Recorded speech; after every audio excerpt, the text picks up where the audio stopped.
Hi everyone. आज मैं एक बहुत ही इंटरेस्टिंग आईपीओ आपके सामने लेके आया हूँ बिकॉज ये आईपीओ अपने पहले दिन में ही पूरी इसकी डिटेल बुकलेट सब्सक्राइब हो चुकी है।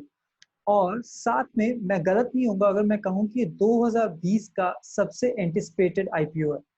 तो क्या असली में इस आईपीओ में इतना दम है और क्या मेरा इसके प्रति क्या वर्डिक्ट है? तो अगर वो जानना है तो इस वीडियो को आखिर तक देखिएगा। तो चलिए शुरू करते हैं। पहले इस कंपनी के बारे में थोड़ा सा जान लेते हैं। बाय द वे, क्या आप में से कोई कभी सबमरीन में बैठा है? मैं तो नहीं बैठा। पर ये कंपनी वो है जो सबमरीन वॉरशिप्स और कमर्शियल वेसल्स बनाती है। ये कंपनी 1934 में आई थी और 2006 में इसको मिनी रत्ना का स्टेटस मिला। और साथ में इसमें 100% स्टेक गवर्नमेंट का था और जो इस आईपीओ के बाद 84 पॉइंट समथिंग रह जाएगा। तो अप्रोक्सीमेटली 15% स्टेक गवर्नमेंट अपना ऑफ टेक कर रही है। साथ में यही एक सबमरीन की कंपनी है जो सबमरीन वॉरशिप्स हमारी नेवी के लिए बनाती है। इस आईपीओ के थ्रू ये कुछ 443.69 करोड़ का को रेज करने की कोशिश कर रही है और ये मुंबई में बेस्ड है, which is very important because Mumbai has a huge vessel और साथ में काफी शिप बिल्डिंग की सब्सिडरीज कंपनीज वहां पे लोकेटेड हैं जो एक स्ट्रैटेजिक इसका जोन है। और हम वो और भी बात करेंगे जब हम इसके एडवांटेजेस के बारे में बात करेंगे। तो जैसा कि मैंने आपको बताया कि ये पूरा ओएफएस है, ऑफर फॉर सेल। तो इसमें कुछ भी पैसा कंपनी को नहीं मिलेगा, पूरा पैसा इसके स्टेक होल्डर्स को मिलेगा। और इसका स्टेक होल्डर गवर्नमेंट है जो अपना 15% के करीब बेच रही है। साथ में इसका जो प्राइस पॉइंट है वो 135 से 145 रुपए रखा गया है। टोटल 3.06 शेयर्स जो है सेल पे हैं। फेस वैल्यू हर शेयर की 10 रुपए रखी गई है। आपको 103 शेयर के ही क्वांटिटी में बिड कर सकते हैं, जिसका मतलब है minimum on the higher price band आप 14,1935 रुपए आपको लगाने पड़ेंगे। इस कंपनी की वैल्यू 2,925 करोड़ रखी गई है एट द अपर बैंड।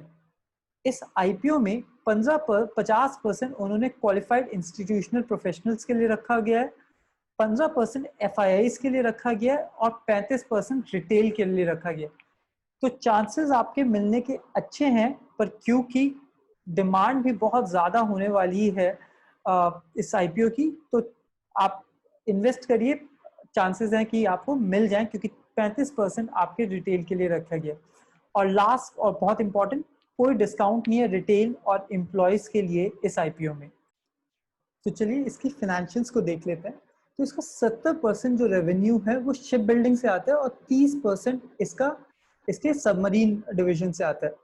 साथ में जो बहुत पावरफुल इस कंपनी की बात है कि इसके पास 54,000 करोड़ के ऑर्डर अभी इसके पास हैं, which is a huge amount of thing.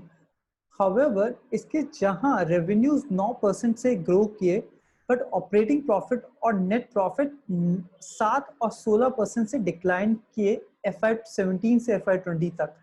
और जब मैनेजमेंट से ये सवाल पूछा गया तो मैनेजमेंट सेड कि FY20 में उनको वन टाइम कुछ एक्सपेंस पे करना पड़ा बिकॉज ऑफ सम टैक्स, और साथ में कोविड एक्सपेंस की वजह से ये उनको नेगेटिव देखना पड़ा जो वो आगे फ्यूचर में एक्सपेक्ट नहीं कर रहे हैं। एक और इम्पॉर्टेंट बात जो रिमेंबर करने की है, because they are based out of Mumbai, अभी भी इनकी ऑपरेशनल एफिशिएंसी केवल 60% तक पहुंच पाई है। तो उम्मीद कर सकते हैं कि FY21 would also not go that well, but FY22 से ये काफ़ी अच्छा कर सकते हैं।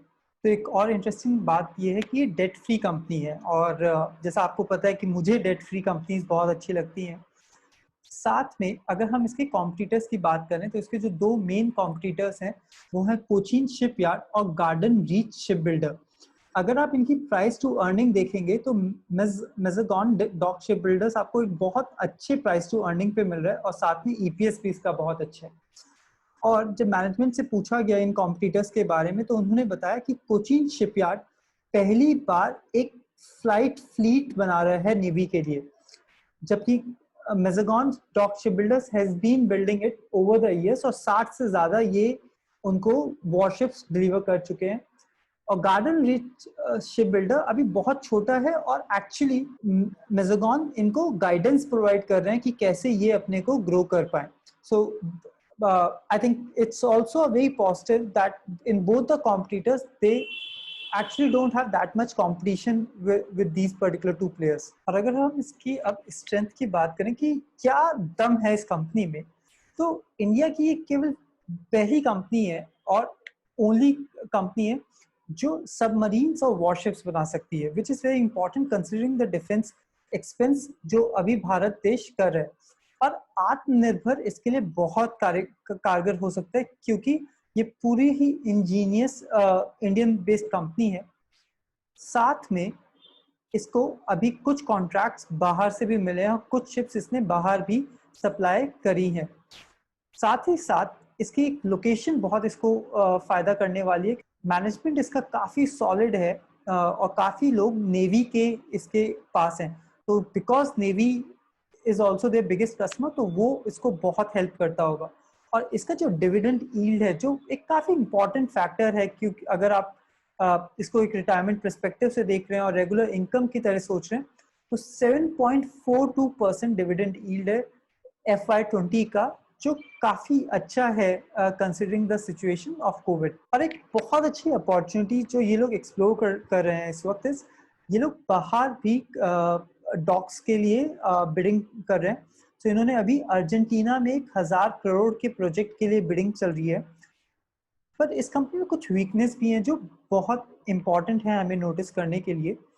पहली चीज है कि ये कंपनी को एक भी रुपया नहीं मिलेगा इस पर्टिकुलर आईपीओ से. सारा जो पैसा है वो सरकार के पास चला जाएगा. सो इससे उसकी ग्रोथ में कोई फर्क नहीं पड़ने वाला. दूसरी चीज जो ये है कि गवर्नमेंट के एक इंडियन नेवी पे बहुत ज्यादा डिपेंडेंट है. जिसकी पूरी अभी ऑर्डर बुक है वो भी पूरी इंडियन नेवी के थ्रू ही है, जिसकी वजह से कई बार गवर्नमेंट से फंड आने में दिक्कत होती है, जिसपे मैनेजमेंट ने कहा है कि आज तक इनको ऐसी कोई दिक्कत नहीं हुई. और लास्टली ये पूरी रेगुलेटेड है इंडियन नेवी के through. So ministry of defence regulates this particular industry because ये वॉरशिप्स और सबमरीन्स बनाता है. तो मेरा क्या स्टैंड है, सबसे इंपॉर्टेंट सवाल, राइट? तो भाई ऑर्डर बुक बहुत सॉलिड है, कंपनी डेट फ्री है, पायनियरिंग टेक्नोलॉजी है क्योंकि इंडिया में अभी कोई सबमरीन नहीं बना पाता और वॉरशिप्स. और ऐसी टेक्नोलॉजी में चाहे हमें थोड़ा महंगा भी देना पड़े, पर हम इंडिया में बनाना पसंद करेंगे, ना कि किसी और से लेना. सो आई थिंक और एक्सपेंडिचर जो अभी हो रहा है और आत्मनिर्भर पे जितना फोकस है, this company would get the highlight. So I think these three factors makes lot of sense for me. और साथ में एक अच्छा dividend deal. So I will go for subscribing for this IPO. Do let me know in the comments, what do you think? Will you be going for subscribing for this particular IPO? Just write yes or no and I will be very happy to know it. Thank you, and please do subscribe to this channel. It really motivates us to make more videos like this.